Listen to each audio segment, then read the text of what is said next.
Hey, it's Spencer from Bopo Candle Co. And today we're going to talk about specifically our 2022 market reflections, and we're going to talk about how we're improving things for 2023. One of the major things we heard from a few people at our market events in 2022 was that it would be nice to have a scent palette cleanser for them to smell in between candles so they could get rid of their scent blindness. So that's something we've actually already implemented. We have a little coffee bean jar for people to use at our events, so one step checked off. So another thing that we've already actually changed for our events in 2023 is Amanda and I have created these trays that help visually illustrate each of our candles. Previously, we kind of had all of our candles set up in a row for people to grab and smell, but there were not really any visual elements to go along with our candles. But I think these trays will really bring more of a pop to our candles so people can kind of tell and gravitate towards the smells that they might be more interested in. Something we're really striving for in 2023 is to make sure our setup is as easy to understand as possible. And one way that we are still working on this is creating better labeling and pricing that will be placed throughout our display so people can easily understand what they're getting and how much it costs. So one of the biggest reflections I think that we had overall during our 2022 market season is that what's obvious to us about our products is not necessarily obvious to our potential customers. So we obviously, as the makers of these products, have spent so much time in the design of everything and in the creation of them. And so to us, it's a super obvious what everything contains, what the fragrance notes are, all of that. And I think one of the things we learned very, very quickly is that those things don't necessarily translate to a customer who's seeing that product for the very first time. So one example of this is our wax melts. So we chose to package our wax melts in more of kind of like a paper bag versus the clamshells that people are used to seeing them in. And so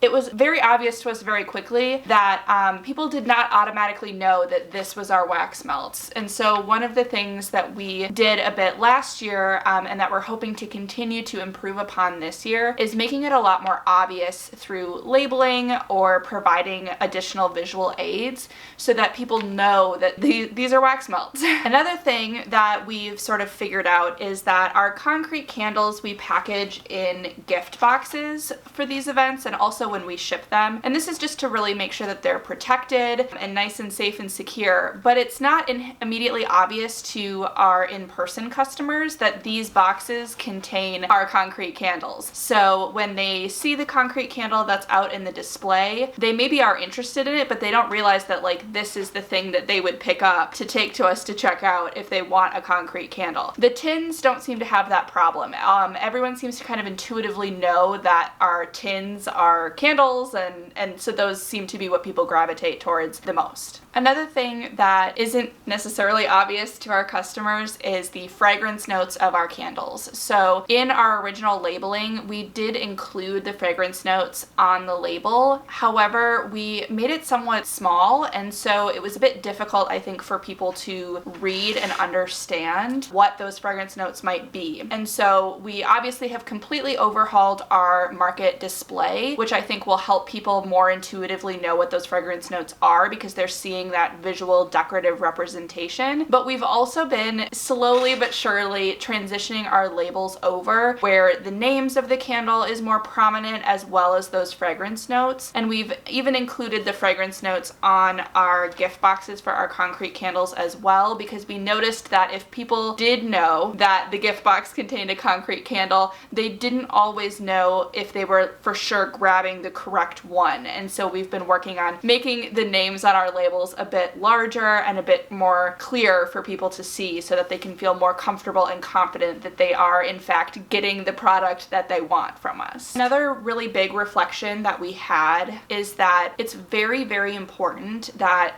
potential customers feel very comfortable being in the space that we're selling our candles, and that they feel comfortable to be able to touch the products, to smell the products, to talk to us and ask questions, just making sure that the entire environment that we are providing for them is a space where they just feel like they can move around, that they're not in the way or bothering anyone or anything along those lines. So one of the ways that we've already been working on improving that is by setting up our overall display so that instead of having all of the things that we have like right up against the aisle where people have to stand in the aisleways in order to interact with our products, that we've actually changed our setup so that people basically walk into our booth space.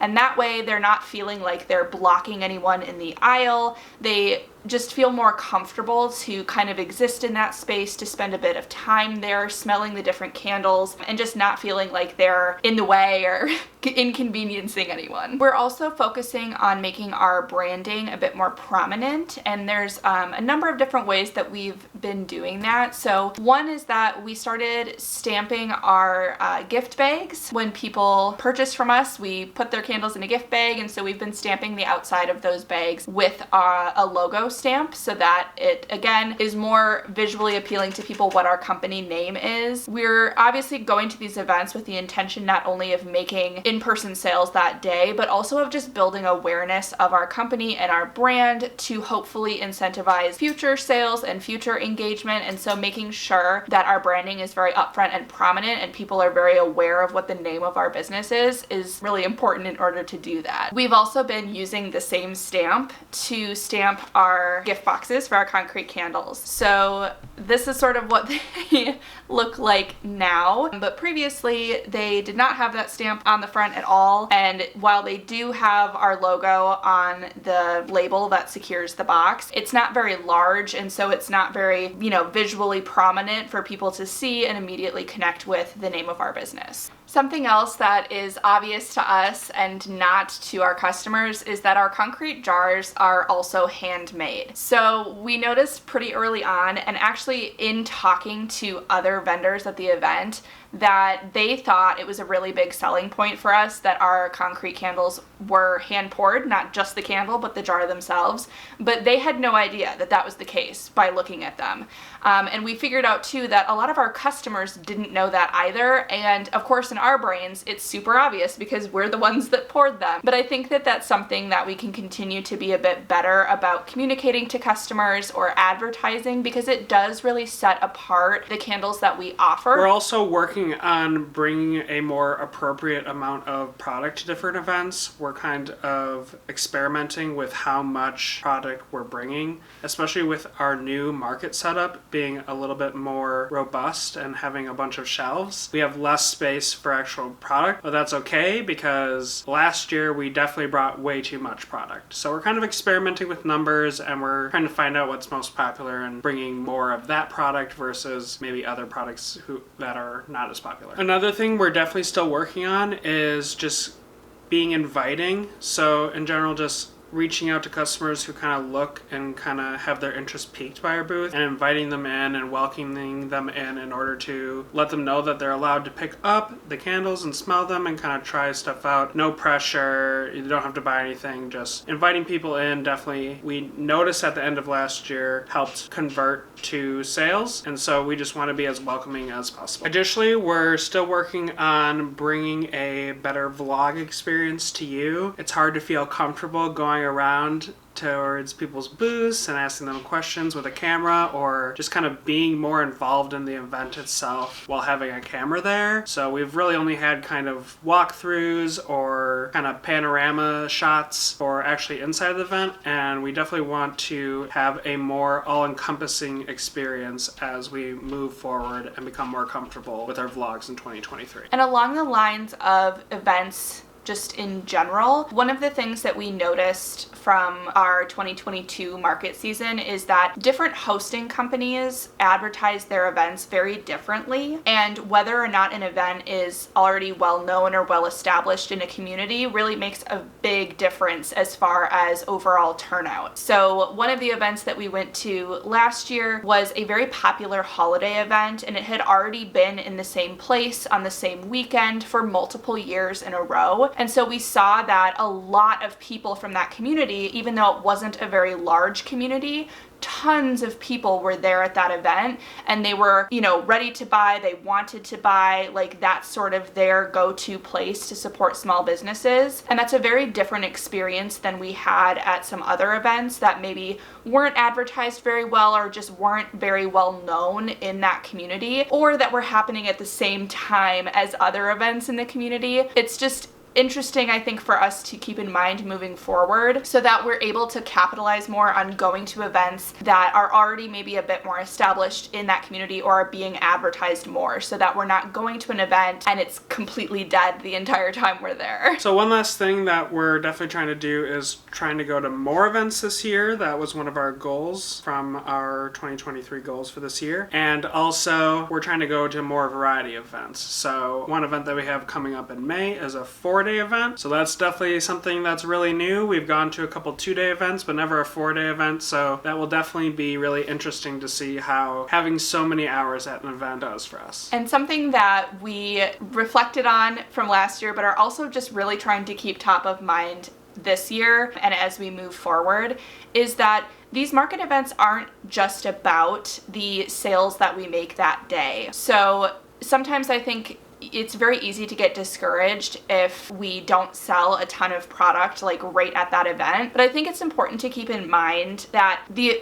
thing that these events really do very well is get the name of our business out there. Our business is very, very new, so very few people even know that we exist. And so even by virtue of being in a place, in a public setting where these people can see the name of our business, can see and interact with our products, even if we don't get sales that day, that can still convert to increased brand recognition and potential sales in the future. And so all of those things are really beneficial and helpful. And it's also why we have our business cards out and prominent, so that even if people aren't wanting to purchase that day, that they still are keeping our business in mind and our products in mind moving forward. Another thing that may or may not be a continued pattern moving forward, but we did notice it last year, is that it seems like 2-day events, unless they're in like a really, really popular area or are advertised really well, it seems like the Saturday is always the most busy, and then the Sunday is a lot quieter. And so whether this is something that is universal for all events or not, I'm not sure. But I do think it's just something interesting that we noticed and that we might want to keep in mind as we move forward in selecting which events we're going to. There's certainly nothing wrong with having,